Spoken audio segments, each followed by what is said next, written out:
Welcome to top news.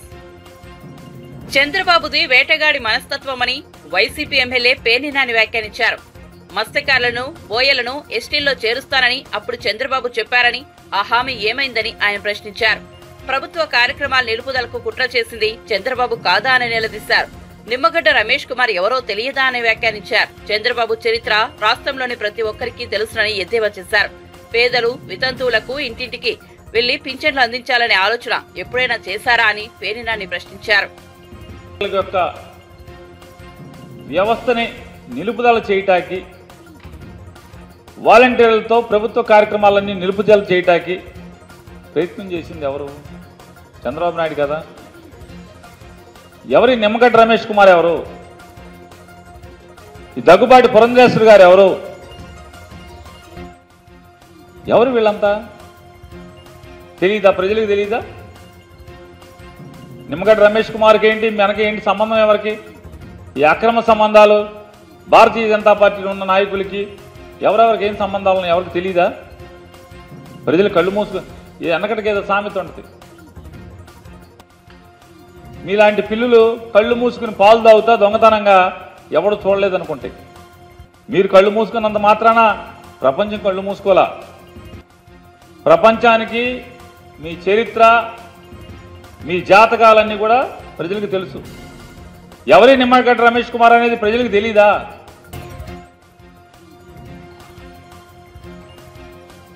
రాష్ట్ర ఎన్నికల commission హోదాలో ఉండి ఏమాత్రం కూడా వెరవకుండా, ఇది తప్ప ఒప్ప అనేది కూడా, జనం ఏమనుకుంటారనేది కూడా ఆలోచించకుండా ఆయన చేసినటువంటి కార్యక్రమాలు చూడలేదా? ఎవరు చూశారు కదా. ఇంకా సిగ్గుమాలినతనంగా మీరు మాకేం సంబంధం లేదని వాళ్ళ బొకాయింపు బొంకుతాం. కిందట నెల 1వ తారీఖు వరకు పెన్షన్లు ఇచ్చింది ఎవరు? అసలు ఇంకోటి, చంద్రబాబు నాయుడు ఎంత అమాయక, నీ రాజకీయ దౌర్భాగ్యం, నీ అమాయకత్వం ఏంటో మనకు అర్థం కాదు. 55 మాసాల పాటు వాలంటీర్లు పెన్షన్లు ఇస్తే 56వ మాసం, 57వ మాసం వాలంటీర్లు ఇవ్వకపోయినంత మాత్రాన ఏంటి ఏమవుద్ది? అల్టిమేట్గా వాలంటీర్ ఇవ్వని లేదా ఎవరివ్వని, అంటే ఒక రెగ్యులర్ అంటే ప్రభుత్వ ఉద్యోగి ఎవరైనా తీసుకెళ్ళి వాలంటీర్కి పెన్షన్ ఇస్తే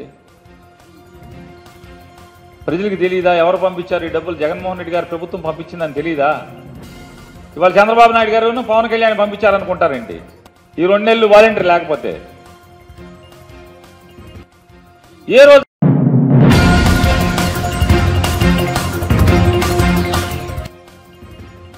జనసేన పార్టీ అధినేత పవన్ కళ్యాణ్ సంచలన విషయాలు వెల్లడించారు. పిఠాపురం నియోజకవర్గ నేతలతో సమావేశమైన పవన్ కళ్యాణ్ మాట్లాడుతూ తాను అందరినీ కలవాలని భావిస్తానని, అయితే ప్రోటోకాల్ పాటించాల్సి ఉంటుందని తెలిపారు. ఒక్కోసారి ప్రోటోకాల్ పాటించకపోతే సమస్యలు వస్తాయని అన్నారు. ఇటీవల తనను కలిసేందుకు ఎక్కువ మంది వచ్చినప్పుడు వారిలో కిరాయి మూకలు కూడా చొరబడుతున్నారని, సన్నటి బ్లేడ్లు ఉపయోగించి భద్రతా సిబ్బందిని కోసేస్తున్నారని, తనను కూడా కోశారని పవన్ వెల్లడించారు. మొన్న పిఠాపురంలో కూడా ఇదే జరిగిందని తెలిపారు. అందువల్ల అందరినీ కలవలేకపోతున్నారని చెప్పారు. మన ప్రత్యర్థి పార్టీ పన్నాగాలు మీకు తెలుసు కాబట్టి అందుకు తగినట్టుగా మనం జాగ్రత్తగా వ్యవహరించాల్సి ఉంటుందని పవన్ కళ్యాణ్ పిలుపునిచ్చారు. నేను కూర్చోబెట్టి ఉదయకి పొద్దునే చెప్దాం అనుకుంటున్నా మన కమిటీ కూడా. ఈ కొద్ది సంవత్సరాల్లో లేదు, ఇక్కడ కూర్చొని పాప మీరు అందరూ నలిగిపోతారు, మీరు రావాలని ఉంది కానీ మీరు రాలేకపోతున్నారు. నేను కనీసం రోజుకి ఒక 200 మందికి పిలిచి నేను ఫొటోస్ ఇస్తాను. నేను కాకపోతే అంటే ఎందుకు మనకేంటి కొన్ని ప్రోటోకాల్స్ పాటించకపోతే ఏమైపోద్ది అంటే, చాలామంది కొంతమంది ఈ కిరాయి మూకలు ఏం చేస్తారంటే, ఎక్కువ మంది వచ్చినప్పుడు సన్న బ్లేడ్లు తీసుకొచ్చి కట్ చేస్తూ ఉన్నారు సెక్యూరిటీ వాళ్ళని కూడా, నన్ను కూడా. మన ఇక్కడ కూడా జరిగింది. అందువల్ల ఏంటంటే కొంచెం ఇలాంటి పరిస్థితుల్లో మీకు మన ప్రత్యర్థి పార్టీ పన్నాగాలు తెలుసు కాబట్టి అందుకని కొంచెం స్ట్రీమ్ లైన్ ఉంటే మనం చేసుకోవడానికి బాగుంటుంది.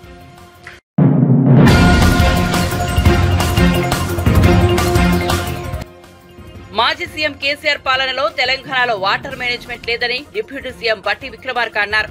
ఎండిన పంటలను పరిశీలించిన తర్వాత సూర్యాపేటలో కేసీఆర్ చేసిన వ్యాఖ్యలపై బట్టి సోమవారం ఢిల్లీలో స్పందించారు. చలికాలంలోనే కాంగ్రెస్ ప్రభుత్వం వచ్చింది. మా పాలనలో ఇంకా వర్షాకాలం రానే రాలేదు. కాళేశ్వరం ప్రపంచంలోనే అతిపెద్ద లిఫ్ట్ అని డబ్బా కొట్టారు. అది కూడా కూలిపోయింది. నీళ్లు ఉంటే ఇప్పటికే అది మొత్తం కూలిపోయేది. కేసీఆర్ హయాంలో అప్పులు చేసి రాష్ట్రాన్ని సర్వనాశనం చేశారు. యాదాద్రి థర్మల్ ప్రాజెక్టుపై ప్రస్తుతం ముందుకు వెళ్లలేని పరిస్థితి ఉందని ఆయన పేర్కొన్నారు. నాయకులు ఈ స్థాయిలో ఉన్నటువంటి వాళ్ళు ఇట్లా చిన్న చిన్న వాటికి ఇట్లా దిగజారిపోయి ప్రజలను తప్పుదో పట్టిస్తారని నేను ఊహించాను.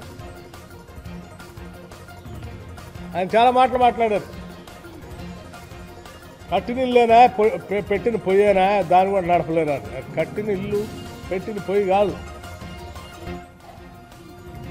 కట్టిన ఇల్లుని తగలబెట్టిపోయినావు నువ్వు.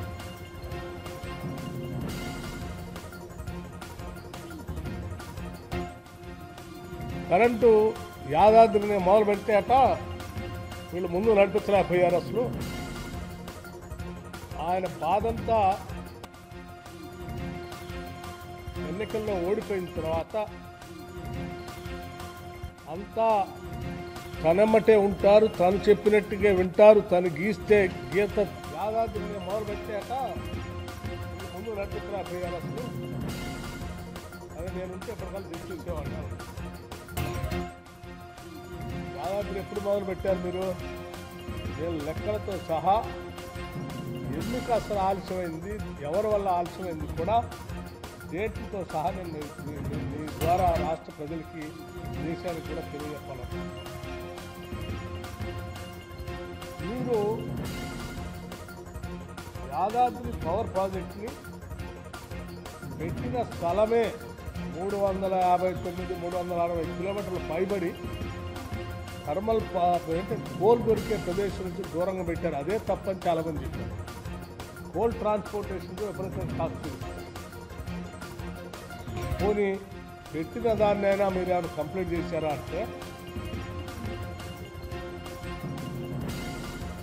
మీరు ఎన్విరాన్మెంటల్ క్లియరెన్స్ తీసుకోవడానికి కేంద్ర ప్రభుత్వానికి మీరు 50% ఇంపోర్టెడ్, 50% డొమెస్టిక్ కోల్ ఇస్తా అని చెప్పి దాంతో పెడుతున్నామని ఆ స్టాండర్డ్స్లో పర్మిషన్ కోసం అప్లై చేస్తాం. ఆడ పబ్లిక్ హీరింగ్ కూడా చేసి 50% డొమెస్టిక్, 50% ఇంపోర్టెడ్ కోలు, ఆ కోల్తో ఉండేటువంటి ఎన్విరాన్మెంటల్ ప్రాబ్లం సరిపోయేటట్టుగా సమావేశం పెట్టి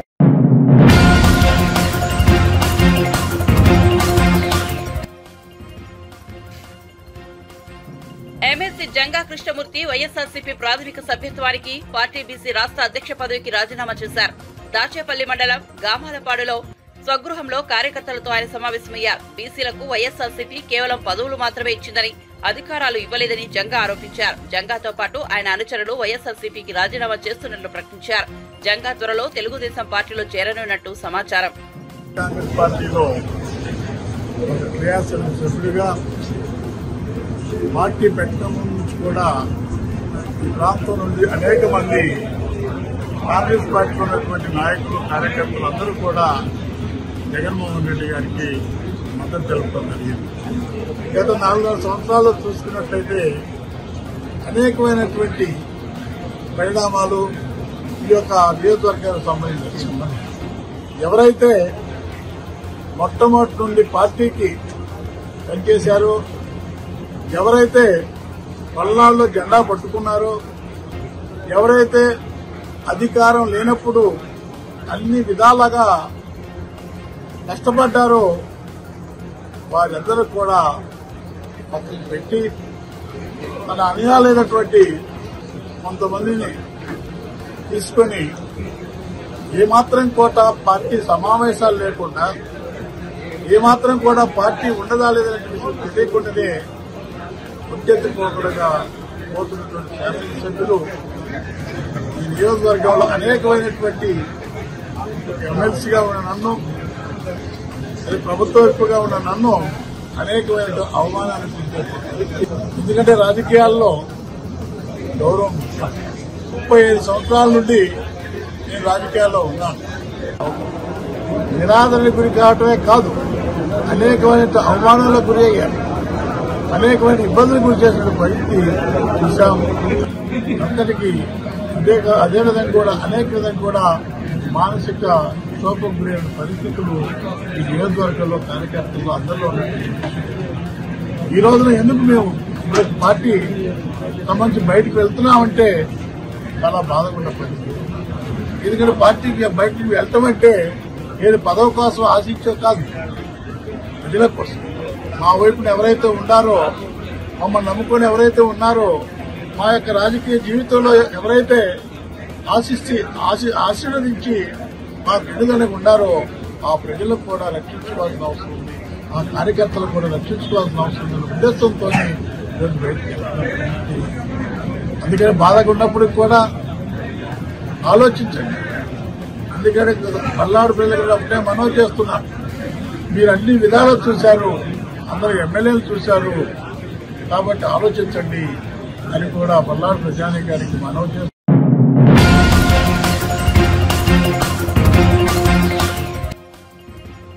4 నెలలుగా మాట్లాడని మాజీ ముఖ్యమంత్రి కేసీఆర్ నేడు బయటకు వచ్చి తమ ప్రభుత్వంపై అబద్దాల ప్రచారం చేస్తున్నారని మంత్రి పొన్నం ప్రభాకర్ మండిపడ్డారు. సిద్దిపేట జిల్లా కోహెడలో ఏర్పాటు చేసిన మీడియా సమావేశంలో మంత్రి మాట్లాడారు.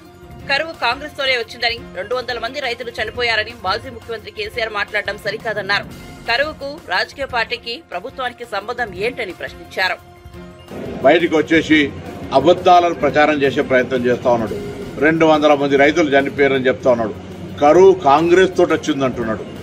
ఇది ఎవరైనా జ్ఞానం ఉన్న మాట మాట్లాడేది చాలా పెద్ద గౌరవం ఉండే. నాకు అవగాహన లేకుండా మాట్లాడితే 10 సంవత్సరాలు పరిపాలించిన వ్యక్తే కరువుకు రాజకీయ పార్టీకి సంబంధం లేదు, ప్రభుత్వానికి కరువుకు సంబంధం లేదు.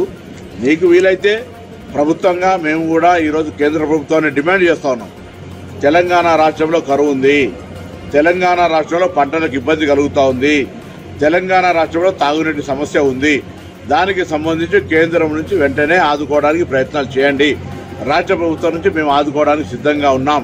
ఆ అంశంలో కేసీఆర్ గారు కేంద్ర ప్రభుత్వాన్ని డిమాండ్ చేసి తెలంగాణ బిడ్డగానే తెలంగాణ కోసం కొట్లాడిన అన్నట్టయితే ఇవాళ తెలంగాణ ప్రజలకు అవసరమైన ఈ అంశాల మీద కాంగ్రెస్తో పాటు కలిసి ఈరోజు రాష్ట్రంలో నుంచి వెళ్లి కేంద్రం అడిగేటువంటి ప్రయత్నం చేయాలి. కానీ బీజేపీ టీఆర్ఎస్ రెండు ఒకటే గొంతుగా ఉండే దిశ లోపల వీళ్ళ కార్యక్రమాలు కొనసాగుతున్నాయి. అక్కడ కేసీఆర్ గారు రైతుల గురించి మాట్లాడగానే బండి సంజయ్ గారు కల్లాల పోయి వంటాడట, కల్లాల వడ్లే రాలే, కల్లాల పోయి వంటాడట. కల్లాల వడ్లున్ననాడు రైతులు ఇబ్బంది ఉన్ననాడు, కల్లాల రైతులు చనిపోయినాడు, కల్లాల అధిక తూకం తూకినాడు బండి సంజయ్ గనవల్లే. ఢిల్లీ బార్డర్ మీద రైతులు కొట్లాడి ప్రాణాలు అర్పించినాడు బండి సంజయ్ గనవల్లే. రైతులకు సంబంధించి అనేక సమస్యలు ఏర్పడినాడు గనవల్లే. ఇవాళ ఆయన దగ్గర కల్లాల వంటాట. ఎన్నికలు వచ్చినాయి కాబట్టి డ్రామా స్టార్ట్ అయింది. Oscar award raita drama artist అని ముందే చెప్పినాం. ఇలా నీకు నిజంగా చిత్తశుద్ధి ఉంటే బండి సంజయ్ గారు ఢిల్లీకి పోయి ఈరోజు రాష్ట్రంలో కరువు ఉన్నటువంటి పరిస్థితులలో జరిగిన రైతాంగ నష్టానికి కేంద్రం నుంచి నిధులు ఇవ్వమను, ప్యాకేజీ ఇవ్వమను, వాళ్ళని ఆదుకుందాం. ఎకరానికి మీరు ఎంత డిమాండ్ చేస్తావో, ఎంత ఇప్పిస్తావో దానికి బరాబర్గా అంతే మేము కూడా కలిపి రైతులను ఆదుకునే ప్రయత్నం చేస్తాం. మీరు 10,000 ఇస్తే మేము 10,000 ఇస్తాం, నువ్వు 20 ఇప్పిస్తే మేము 20 ఇప్పిస్తాం. రైతులను ఆదుకుందాం. అది చేతగాక ఇదొక నేచురల్ ప్రకృతి వైపరీత్యం. ఇది వడగండ్ల వాన పడ్డనాడు కేసీఆర్ పైసలు ఇయ్యలే, కేంద్రం పైసలు ఇయ్యలే. ఇవాళ కరువు వచ్చినటువంటి పరిస్థితి చూసి రాజకీయం చేసే ప్రయత్నం చేస్తారు. ఇది మంచిది కాదు. నేను కేసీఆర్ గారిని కోరుతా ఉన్నా, కరువు పేరు మీద రాజకీయం చేయకండి. రైతుల జీవితాలతో చెలగాట వద్దు. వాళ్ళకు సహకారం అందించడానికి కేంద్రంపై ఒత్తిడి తీసుకొద్దాం రండి. నేను బండి సంజయ్ని కోరుతా ఉన్నా, కల్లాల వండకు, ఢిల్లీలో వండు, ఢిల్లీ గల్లీలల్లా పై నిధులు తీసుకొద్దాం రమ్మని అడుగుతా ఉన్నా. ఎన్నికల కోసం ఇలా ఊర్లో తిరుక్కుంటే ఏదో మాట్లాడితే ప్రజలు 5 ఏళ్ళు నువ్వు కనబడని నిన్ను మర్చిపోయినరు.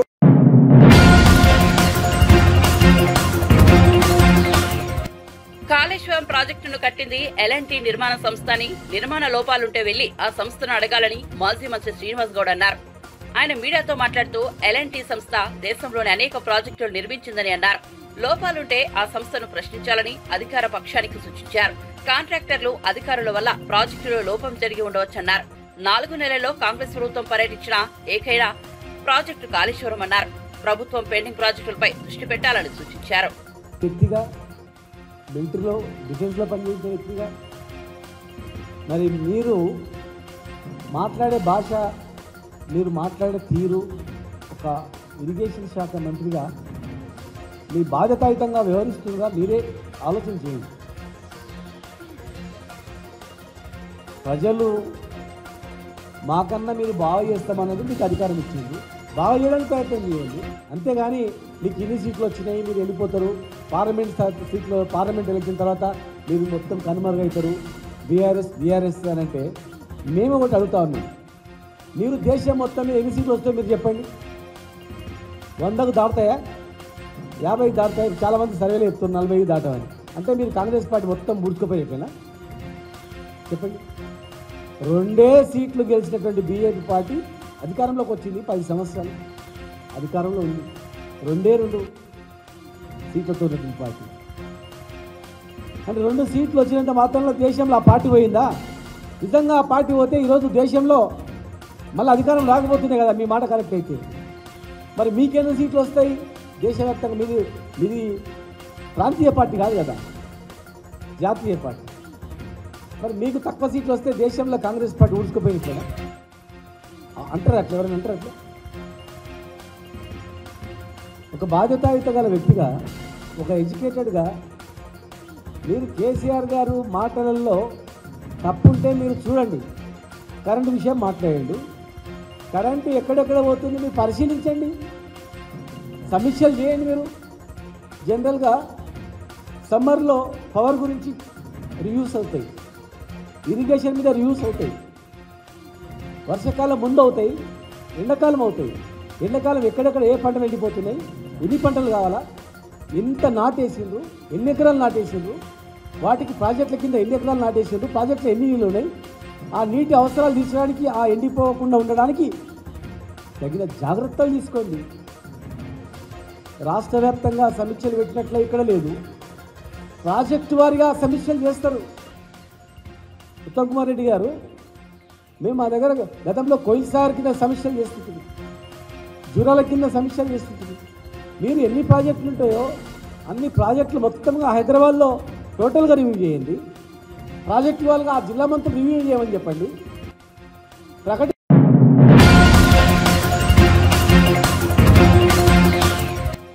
ఉద్యోగ నిర్వహణలో వివిధ కారణాల చేత సస్పెండ్ అయిన వాలంటీర్లు అందరూ నేరుగా వైసీపీకి పనిచేస్తున్నారని జై భారత్ నేషనల్ పార్టీ అధ్యక్షుడు జేడీ లక్ష్మీనారాయణ అన్నారు.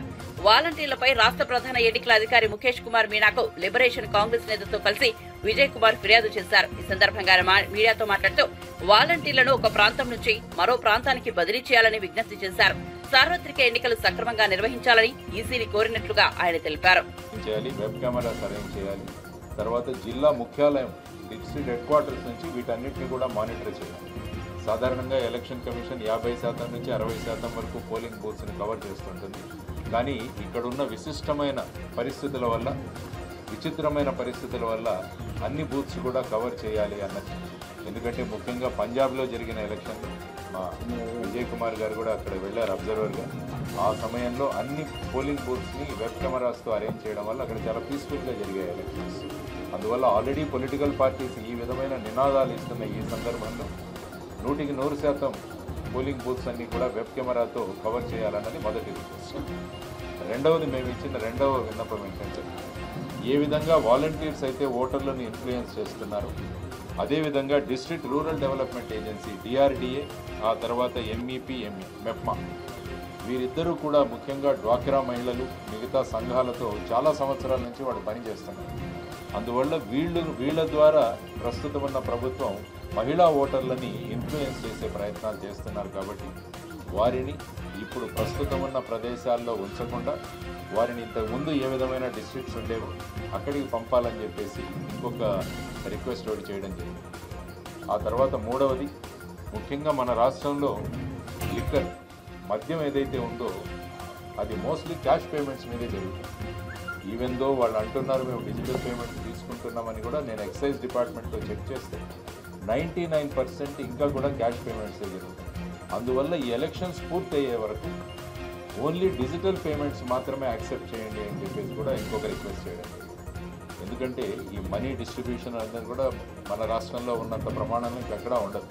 కాబట్టి దీన్ని కనుక ఆపాలి అంటే ఓన్లీ డిజిటల్ పేమెంట్స్ ఈ ఒక నెల ఎలక్షన్ అయ్యే వరకు చేయండి అని చెప్పేసి ఇంకొక విన్నపం చేయడం. ఆ తర్వాత నాలుగవది, వాలంటీర్ సందర్భంగా కూడా మేము ఎలక్షన్ కమిషన్కి సిఇఓ గారికి జనరల్ ఆఫీసర్ కూడా చెప్పడం ఏంటంటే ఇప్పుడు ఎలక్షన్ కమిషన్ వారు ఏం చెప్పారు, వాలంటీర్స్ను ఎక్కడా కూడా ఎలక్షన్ దీంట్లో వారిని వాడకూడదు. తర్వాత నిన్న మొన్న వచ్చిన ఆదేశాలను ఈవెన్ పెన్షన్ డిస్ట్రిబ్యూషన్ కూడా వాలంటీర్స్ని ఉపయోగించకూడదు అని వాళ్ళు చెప్పడం జరిగింది. ఎక్కడైతే వాలంటీర్స్ ఎన్నికల ప్రచారం చేస్తున్నారని తెలిస్తే వాళ్ళని సస్పెండ్ చేస్తున్నామని కూడా చెప్పారు.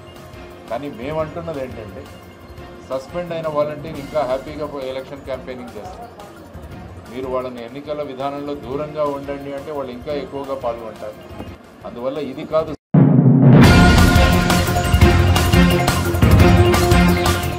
కాంగ్రెస్ పార్టీలో చేరిన అనంతరం కడియం శ్రీహరి, ఆయన కూతురు కడియం కావ్య సోమవారం అటవీ, పర్యావరణ, దేవాదాయ ధర్మాదాయ శాఖ మంత్రి కొండా సురేఖ, ఆమె భర్త కొండా మురళిని వారి నివాసంలో మర్యాద పూర్వకంగా కలిశారు. ఈ సందర్భంగా రాష్ట్రంలో నెలకొన్న రాజకీయ పరిస్థితులపై చర్చించారు. కాంగ్రెస్ పార్టీ బలోపేతం అవుతున్న తీరు, ప్రజల్లో పార్టీకి పెరుగుతున్న ఆదరణ, లోక్సభ ఎన్నికల్లో అనుసరించాల్సిన వ్యూహాలు తదితర అంశాలపై వారు అభిప్రాయాలను పంచుకున్నారు. మళ్లీ వేరే పద్ధతిలో ప్రభుత్వాన్ని ఏర్పాటు చేసుకుని ఈరోజు బీజేపీ కొన్ని రాష్ట్రాల్లో పరిపాలించడం ఏదైతుందో అది రాజ్యాంగ విరుద్ధమని కూడా ఈ సందర్భంగా మరి నేను తెలియజేస్తా ఉన్నాను. ఇక మరి మన ప్రాజెక్టులకు విషయానికి వస్తే నిరంతరం నీళ్ళిస్తామని చెప్పి కాళేశ్వరం ప్రాజెక్టు పేరుతో లక్షల కోట్ల అవినీతికి పాల్పడ్డారు.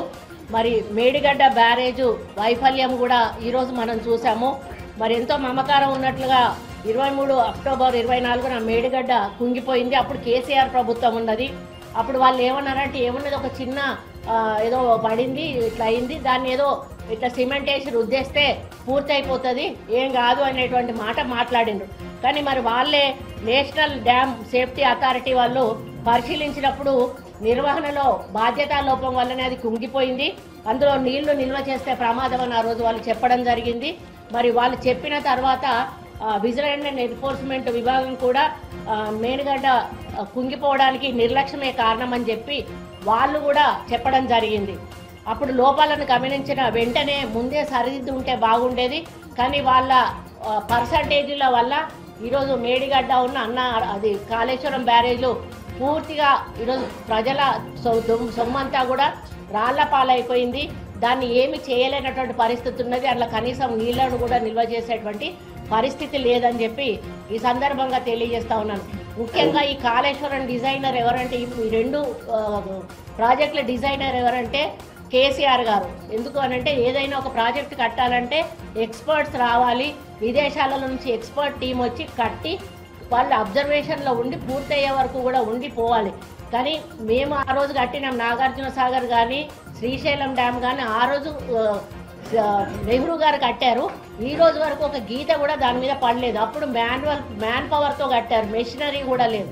కానీ ఈరోజు మెషినరీ ఉండి అన్ని రకాల ఆధునిక యంత్రాలు ఉన్నాక కూడా ఈరోజు మేడిగడ్డ కాళేశ్వరం అనేది కుగ్గిపోవడం అనేది అందులో పూర్తిగా మరి అదేంటి క్వాలిటీ మెయింటైన్ చేయకపోవడం వలన. క్వాలిటీ ఎందుకు మెయింటైన్ చేయలేదు అంటే పర్సంటేజీలు వీళ్ళకి ఇవ్వడం వలన తనకు నష్టం రాకుండా చూసుకునే పద్ధతిలో ఆ యొక్క కన్స్ట్రక్షన్ వాళ్ళు ఇట్లా కట్టడం వలన ఈరోజు అవి కూలిపోయినవని చెప్పి చెప్పడం జరుగుతూ ఉంది. కాబట్టి దీనికి ఇంజనీరు కర్త కర్మ క్రియ అన్నీ కూడా కేసీఆర్ అని 100% చెప్పాల్సిన అవసరం ఉంది. కేసీఆర్ కూడా దీన్ని ఒప్పుకోవాల్సిన అవసరం ఉంది. మళ్ళీ దాన్ని కప్పుకు చూసుకునే ప్రయత్నం చేస్తూ మరి వాళ్ళు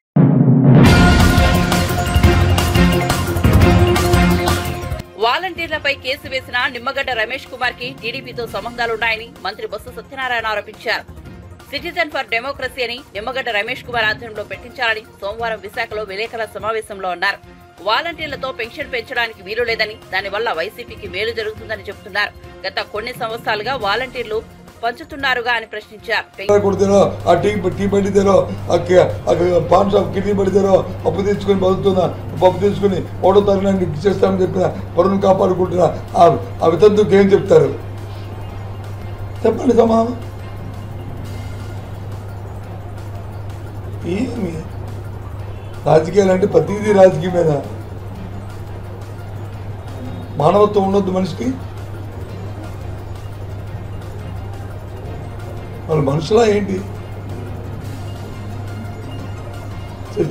నేను తీవ్రంగా మేము దీన్ని ఆక్షేపిస్తున్నాం. ఇంకా వాళ్ళకు సర్దిద్దుకోవడం కూడా చేతులు లేదు. ఎలక్షన్ కమిషన్ పునఃపరిశీలించాలి తప్ప మళ్ళీ కాగితం పెట్టడానికి కూడా లేదు. నేను మళ్ళీ నగనాచాక ప్రత్యేక ఏర్పాటు చేయండి అని మళ్ళీ లెటర్ రాస్తాడు. పెద్ద నగనాచింది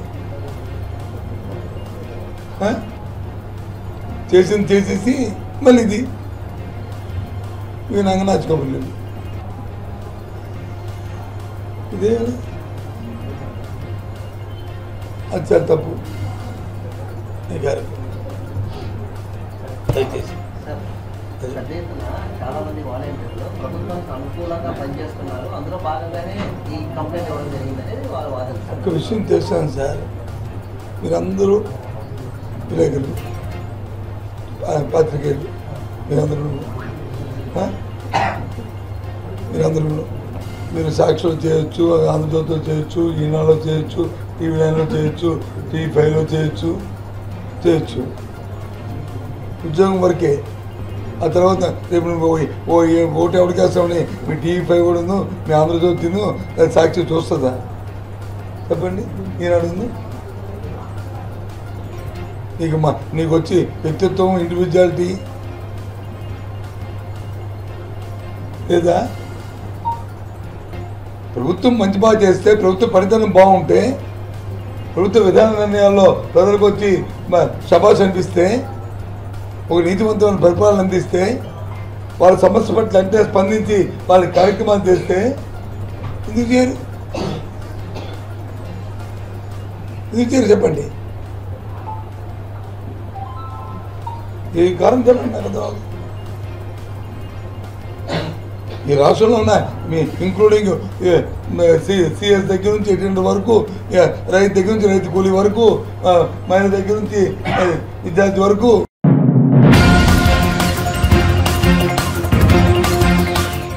వైసీపీ నేతలపై బీజేపీ ఎంపీ అభ్యర్థి సుజనా చౌదరి కీలక వ్యాఖ్యలు చేశారు. కేసినేని నాని స్థాయికి తాను దిగజారలేనని అన్నారు. ఎప్పుడూ ప్రత్యర్థులపై కామెంట్ చేయను అని తెలిపారు. ఎన్నికల సమయంలో అసంతృప్తులు సహజం. నేను విజయవాడ దుర్గమ్మ ఆలయంలోనే పుట్టాను. విజయవాడను నేను చేయగలిగిందే చేస్తానని హామీ ఇచ్చారు. కాగా వచ్చే అసెంబ్లీ, లోక్సభ ఎన్నికల్లో బీజేపీ పోటీ చేస్తున్న విషయం తెలిసిందే. మొత్తం 10 అసెంబ్లీ, 6 పార్లమెంట్ స్థానాల్లో బరిలో ఉండనుంది. ఇప్పటికే అభ్యర్థులను సైతం ప్రకటించింది. విజయవాడ వెస్ట్ నుంచి సుజనా చౌదరి లోక్సభ బరిలోకి పోటీకి దిగారు. ఎందుకు దిగిపోయారు? ఆయన నా దగ్గర మేము కలిసి ఉన్నప్పుడు 10 సంవత్సరాలు ఆయన ఒక మంచి వ్యక్తిగానే నేను చూశాను. ఆయన స్థితి ఇంత దారుణంగా తయారవుద్దని, ఇంత త్వరితగతిగా ఇలా స్టాండర్డ్స్ ఇలా దిగిపోతాయని నేను ఎప్పుడూ ఊహించలే. నేను ఇప్పుడు ఆయన్ని సానుభూతి తప్ప నేను ఇంకేం చేయలేను. ఆయన నేను చూస్తున్నాను కొన్ని కామెంట్స్. ఒక ధనికుడిని తెచ్చిపెట్టా, ధనికుడు అని ఇప్పుడే తెలిసిందా? నేను ధనికుడుగానే పుట్టాను, అది పుడతాం తప్ప. అందరూ ధనికులు అవ్వాలనే కదా కోరుకుంటాం. అందరూ అవ్వాలి, అందులో మనం కూడా ఉండాలని కోరుకోవాలి. ఆయన ఏదో అలాంటి లూజ్ కామెంట్స్ చేస్తూ ఉన్నారు. దయచేసి ఆ కామెంట్స్కి నన్ను అడగొద్దు. నేను ఆ స్థాయికి దిగలేను. ముఖ్యంగా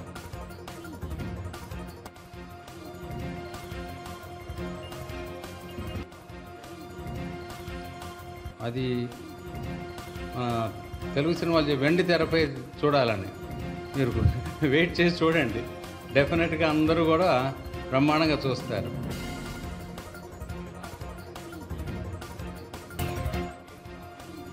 ఇప్పుడు ఎందుకు సమాధానం చెప్పాలి? రేపు చేసి చూపెడతాను నేను. ప్రత్యర్థులు వాళ్ళ పని వాళ్ళు చేస్తారు కదా. ప్రత్యర్థులు ఎలాగైనా కామెంట్ చేయాల్సిందే. నేను ప్రత్యర్థుల మీద ఏమీ కామెంట్ చేయను. ఎవరి కష్టం వాళ్ళది. ఉన్న వద్దులో మనం ఎంత బాగా పనిచేయగలం అనేది మనం చేయాలి. చేసి ప్రజల అభిమానం పొందాలి. మన్నన పొంది మనం ఓట్స్ డెఫినెట్గా సంపాదించుకోగలనని నా నమ్మకం ఉంది.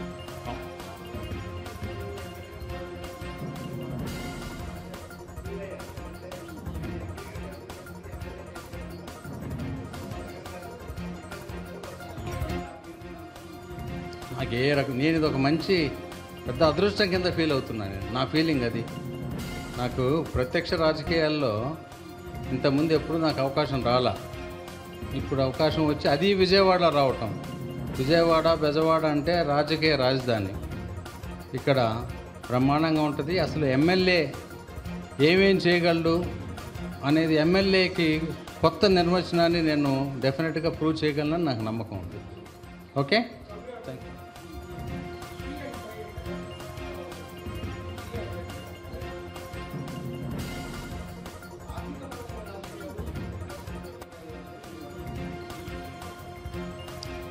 ఆర్థికపరమైన రాజకీయ